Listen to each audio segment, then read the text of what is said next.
రాజకీయాల గురించి ప్రస్తావించడం అనేది చాలా సంవత్సరాల తర్వాత మళ్ళీ ఇదిగో ఇప్పుడే జరుగుతుంది. దానికి ప్రధానమైన కారణం తమ్ముడు పవన్ కళ్యాణ్, అలాగే చంద్రబాబు నాయుడు గారు తెలుగుదేశం నుంచి, బీజేపీ నాయకత్వం వీళ్ళందరికీ ఒక కూటమిగా ఏర్పడ్డారు. అది చాలా సంతోషం, మంచి పరిణామం. ఈ సందర్భంగా మరీ ముఖ్యంగా ఈ రోజున నేను ఇట్లాగా మాట్లాడడానికి ప్రధానమైన కారణం నా మిత్రుడు, చిరకాల మిత్రుడు సీఎం రమేష్, అట్లాగే పంచగల్ రమేష్ రాజకీయంగా అరంగేట్రం చేసింది నా బ్లెస్సింగ్స్ తోటి. అది తను.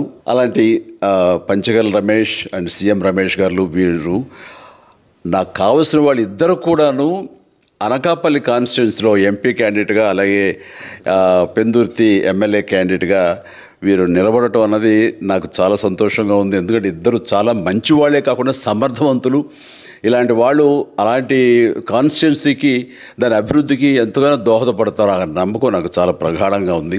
ముఖ్యంగా సీఎం రమేష్ గారికి కేంద్రంతో ఉన్నటువంటి సంబంధాలు, అనుబంధం ఇది మరీ మరీ ప్రత్యేకం. నాకు అది ఎప్పటి నుంచో తెలుసు. వారి గురించి నేను వింటూనే ఉన్నాను, చూస్తూనే ఉన్నాను. అండ్ ముఖ్యంగా ఆ కాన్స్టిట్యున్సీ, అనకాపల్లి కాన్స్టిట్యున్సీ అభివృద్ధికి ఈయన పరిచయాలు, కేంద్రంతో ఈయనకున్న సత్సంబంధాలు ఎంతో ఉపయోగపడతాయి. తద్వారా రమేష్ అలాగే మిగతా ఎమ్మెల్యేలు అందరూ కూడా ఎవరైతే అభివృద్ధి చేయాలి ఆయా ఎమ్మెల్యే నియోజకవర్గాలు అనుకున్నారో అవన్నీ కూడా సజావుగా సాగిపోతాయంటానికి దాని వెనకాల సీఎం గారి కృషి డెఫినెట్గా ఉంటుందంటే ఎలాంటి సందేహం లేదు. అండ్ వీరి నాయకత్వంలో మిగతా వాళ్ళ ఎమ్మెల్యేలు అందరూ కూడాను కలిసికట్టుగా అనకాపల్లి అభివృద్ధికి ఎంతగానో దోహదపడతారు అండ్ రిజల్ట్ చూపిస్తారన్న ప్రగాఢ విశ్వాసం ఉంది. కాబట్టి వీళ్ళిద్దరి గురించి ఈరోజు ప్రస్తావిస్తున్నాను.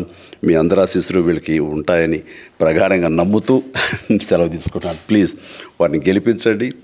అనకాపల్లి నియోజకవర్గం యొక్క అభివృద్ధిని మనందరం చూస్తాం. అంతేకాదు, నాది చాలా పెద్ద కోరిక, ఆంధ్రప్రదేశ్ అభివృద్ధి పథంలో ముందుకు వెళ్ళాలి. దానికి గాను మీరందరూ నడుము బిగించండి. మీరందరూ కూడాను ఇలాంటి వారికి ఓటు వేసి మీరు గెలిపించి అన్ని రకాలుగాను మీ యొక్క ఆశీస్సులు వీళ్ళకు ఉన్నాయి అన్న భావాన్ని మా అందరికీ, ఆ నమ్మకాన్ని మాకు కలిగించండి. జై హింద్.